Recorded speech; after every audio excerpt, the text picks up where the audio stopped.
토론이 필요 없고 전적으로 공감하기 때문에 토론이 필요 없고 제가 그냥 보충하는 그 의견이 있는 거를 조금 그냥 발표를 하고 그다음에 전체 디스커션 할 때 그걸 하도록 하겠습니다.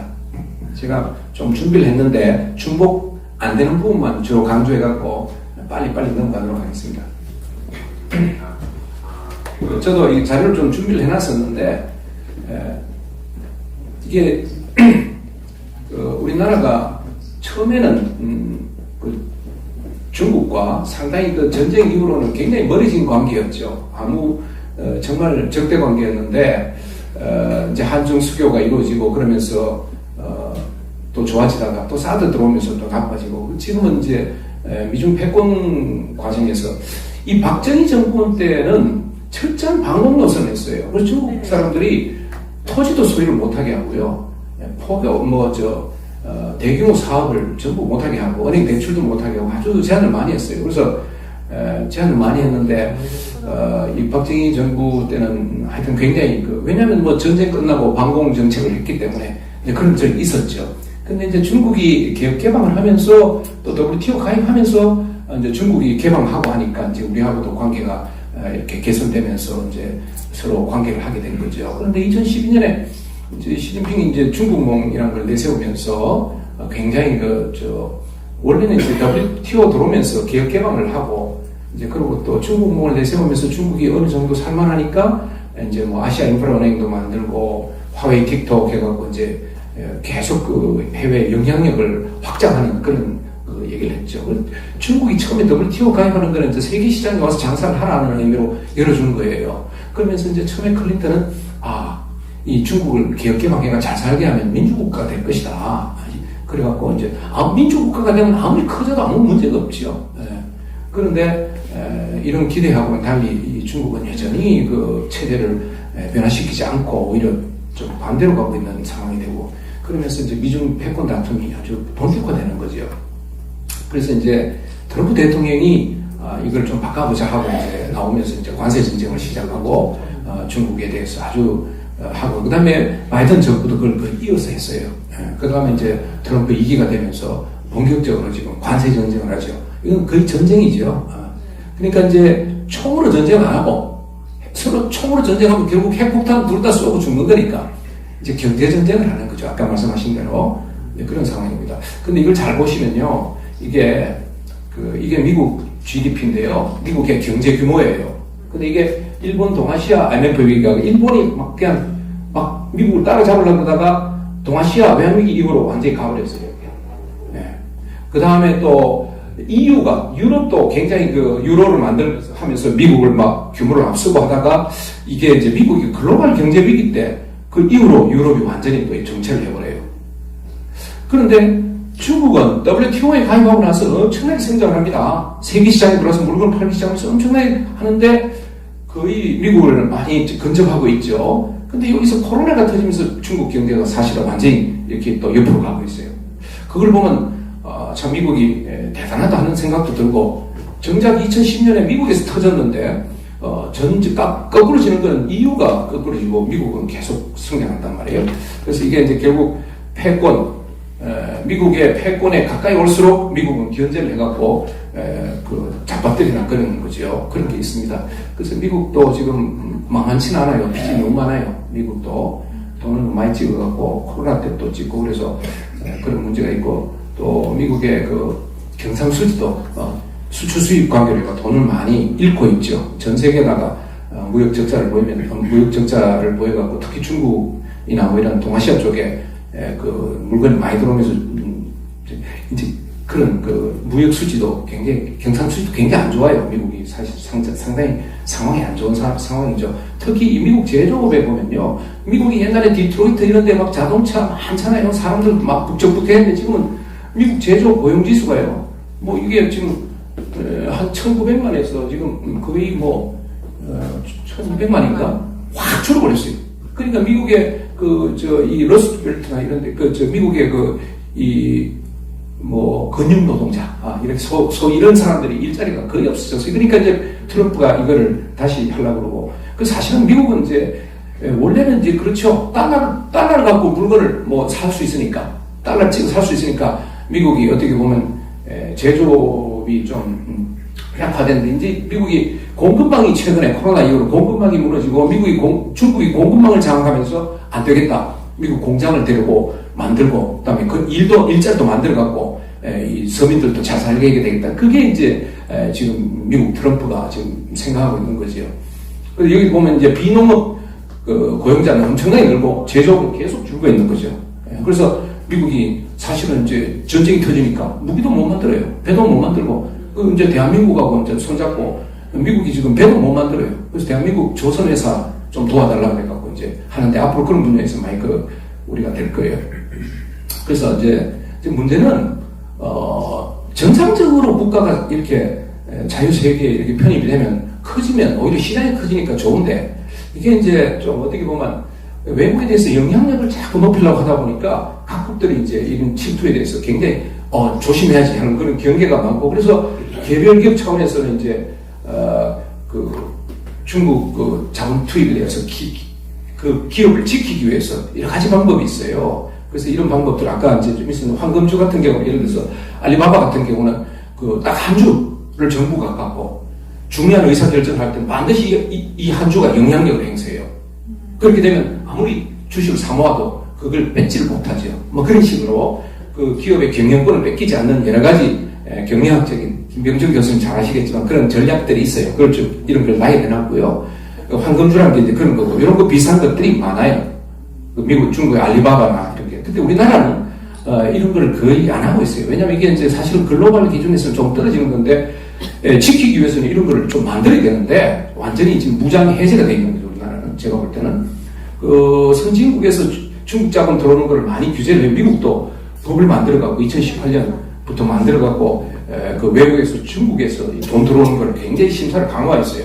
그래서 그리고 유럽도 아까 말씀하신 대로 엄청난 침탈을 받았다가 안 되겠다. 그래갖고 이제 외국인 투자 규제 지침을 발표했고 이제 그런 식으로 제안했고 일본도 경제안보법 그래갖고 중국 특정 기업으로 들어오는 걸 규제를 하고 하는 걸 아주 세밀하게 이렇게 규제를 하고 있어요.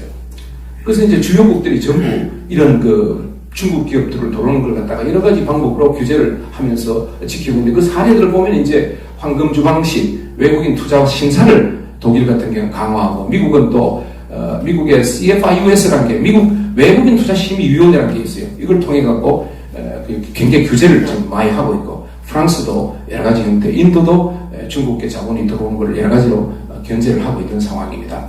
우리나라도 법으로는 이런 게 있어요. 외국인 투자 촉진법, 대외무역법 이렇게 해갖고 안보, 뭐 기술 유출, 안보 이렇게 이런 경우에는 외국인 기업을 못 들어오게 한다든지 막는 그런 법이 있어요. 그러나 이 JTBC 예를 많이 들었는데요. JTBC는 이 방송이기 때문에요. 외국인 투자를 거의 금지하거나 못하게 제어가 되어 있어요. 근데 여러분들 많이 보셨죠?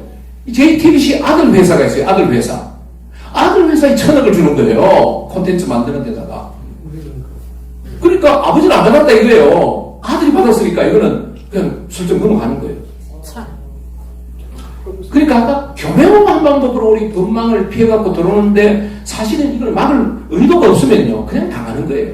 그래서 그러니까 JTBC가 왜 저래? 우리 방송국이 왜 갑자기 이상하잖아요? 분명히 그 뭐가 이상한 거예요. 1,000억을 받았는데 그래. 코리아엔 아까 여러분들 많이 말씀하셨고요. 중국의 배터리 회사하고 경쟁하는데 금양이 유상증자를 이제 하려고 그러는데 유상증자 금양이 이제 해보겠다고 자본을 모으는데 여러 가지 이유로 이유는 여러 가지가 있지만 유상증자를 못하게 되면 돈을 못 모으잖아요. 그럼 또 중국의 경쟁 회사에 밀리는 거죠. 이런 케이스가 좀 있었어요. 근데 이걸 해석하는데 다른 의견이 있을 수도 있어요. 이 중국과 우리나라를 할 때요. 상호주의 원칙은 지켜야 된다고 봐요. 상호주의. 중국 사람도 우리나라 와서 투표도 하고요. 우리나라 와서 공무원도 되고. 말도 안 되는 거지. 부동산도 마음대로 사고. 이 부동산만 하더라도 중국은 우리가 중국 가서 부동산 못 사잖아요. 예. 근데 중국 사람 마음대로 와서 임대도 하고 막 그래요. 지금 강남에 집값 오르는 게요. 중국 자본이 들어와서 임대하는 거 많아요. 근데 부동산 오르니까 규제해야 된다. 금리를 올려야 된다. 그건 관계없어요. 중국 자본들이 막 들어가고 사면 올라가게 돼 있어요. 그 이제 강남 사는 분들은 그래서 고맙게 생각할지도 몰라요, 혹시. 나중에 나라 망하는 거 생각 안 하고. 중국의 그 부동산 규제하고 한국의 개방적, 우리는 굉장히 개방돼 있죠. 누구라도 와서 자유롭게 살 수 있게 하는데, 이런 비례칭적인 것 때문에, 이 제주도하고 서울, 강남 이런 데가, 제주도 뛰는 게 다 중국 자본이 들어 사는 거 아닙니까? 그러면서 우리는 마음대로 사게 해주잖아요. 근데 우리는 중국 가서 그렇게 마음대로 소유 못 합니다. 기업 투자도 중국은 외국인 투자에 대해서 엄청나게 제한합니다. 근데 한국은 또 엄청나게 자유를 많이 주죠. 또 있는 규제도 피해갖고 뭐 아들 회사에 돈 주고 이렇게 보고 이렇게 되죠. 그래서 상호주의가 안 되고 있죠. 네이버, 카카오 같은 이런 게 그 중국에는 진출 못하죠. 근데 뭐 중국에 온갖 게 우리나라 뭐 온갖 게 다 들어오잖아요. 우리는 완전히 열어놓고 사이버 공간이 다 열려 있어요. 근데 중국은 딱 제한돼 있잖아요. 그거 들어가갖고 뭐 우리나라 카카오 쓰고 그러면 뭐 반간첩법 그래갖고 잡으면 잡혀요 그냥. 그것도 우리는 중국에서 마음대로 와서 찍어도 간첩으로 절대 하지를 못해요. 근데 중국은 가서요, 뭐, 조금만 이상한 짓 하면 그냥 반간첩으로 잡아넣는단 말이에요. 너무나 상호주의에 안 맞는 거예요. 그래서 우리가 도대체 나라를 움직이는 사람들이 어떻게 움직이는지 저는 궁금해요. 그 다음에 금융시장도 중국은 굉장히 그 규제가 많고 폐쇄적이에요. 그러나 우리나라는 굉장히 개방돼 있죠. 그래서 이런 금융시장도 우리가 뭐 중국에 뭐 여러 가지 투자하는 거는 뭐 상당히 제한돼 있죠. 그리고 나올 때도 쉽게 못 나오죠. 투자했다고 아직 나올 때도 뭐 마음대로 못 나오고. 우리는 뭐 중국이 언제라도 들락날락 하면서 이것도 했다 저것도 했다 온갖 그걸 다 하잖아요.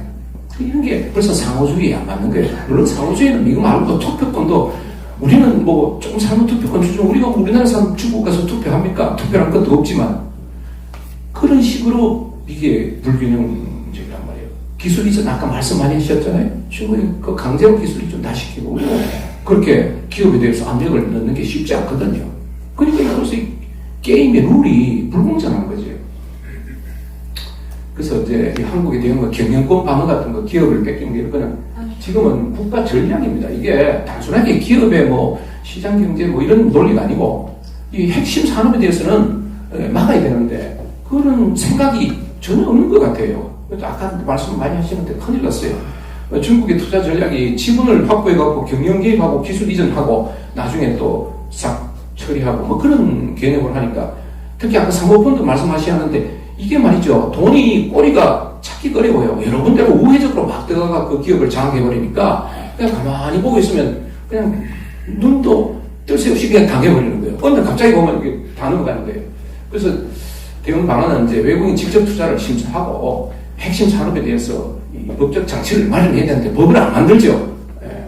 가처법도 안 만들고 이 기업을 그런 적대 자본에 오는 걸 막아야 되는데 그걸 안 하고 있죠. 중국 자본 침투는 장기적이고 경제 주권과 안보에 관련되기 때문에 특별히 우리가 신경을 많이 써야 됩니다. 그래서 이런 여론을 오늘 우리 세미나를 통해서 여론을 환기해야 됩니다. 원래 국가 간의 자유로운 게 좋습니다. 예를 들어 어느 날 강남과 한강을 국경으로 해갖고 건너갈 때마다 규제하고 세금 받고 다른 돈 쓰고 그러면 둘 다 피곤하죠. 자, 원칙은 서로 무역도 자유롭게 하고 자원도 자유롭게 왔다 갔다 하고 하면은 아름다운 세상이 됩니다. 규제가 없는 그런 세상이 되지만 그러나 같이 하는 사람이 룰이 같아야 되는 거죠. 룰이 서로 룰이 같고 규칙에 서로 이렇게 동일한 규칙 하에서 자유롭게 하고 악의가 없어야 되죠. 적어도 악의가 장사를 하는 것 외에 다른 악의가 있으면 그 상대방을 강제하겠다든가 억압하겠다든가 탈취하겠다든가 이런 나쁜 의도가 있으면 그건 차단하는 게 맞죠.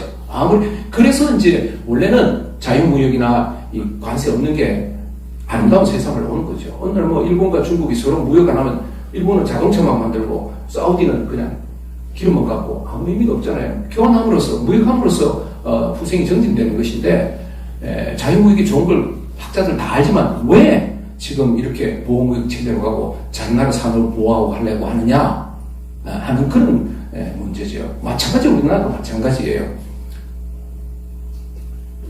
그래서 특히 직접 투자라는 거는 이제 그 회사 경영권을 정식으로 장악하고 들어오는 거니까 이게 이제 신고도 되고 눈에 보이는데 이 사모펀드는 워낙 이게 돌려갖고 들어오기 때문에 그걸 일일이 정말로 신경 써서 심사하지 않으면 찾아내기 어려워요. 근데 실제로 그 회사가 움직이는 거예요. 그러면 대한민국의 전략적인 그런 산업에 있어서 우리가 아까 말한 그 여러 가지 군수산업이라든가 방산업체 같은 거, 그걸 갖다 대주주가 만약에 돼버리면 뭐 수시로 다 빼갈 거 아닙니까? 주인인데. 그러니까 그걸 방어를 해야 되는데, 그걸 갖다가 지금 안 하고 있다, 저는 안 하고 있다는 생각이 들어요. 그래서 상호주의에 의해서 이런 것도 하고 안보적인 측면에서 중국 자본이 들어오는 걸 막아야 된다는 그런 생각을 저는 갖고 있습니다. 제가 다른 분들 다 하셨기 때문에 보충적으로만 설명을 드렸습니다. 그리고 제가 말씀드린 대로 오늘 정말로 경영학 하시는 우리 김병준 교수님, 조동근 교수님, 또 경제학에다가 또 우리 철학까지 보태주시고 또 이지영 교수님 정말 열정적으로 정말 설득력 있는 그런 말씀을 해주시고 애국심에 충만한 말씀을 들었습니다. 그래서 오늘 뭐 다양하게 말씀을 많이 들었는데 아마 우리 청중석에서도 굉장히 궁금한 점이나 이렇게 많을 것 같습니다.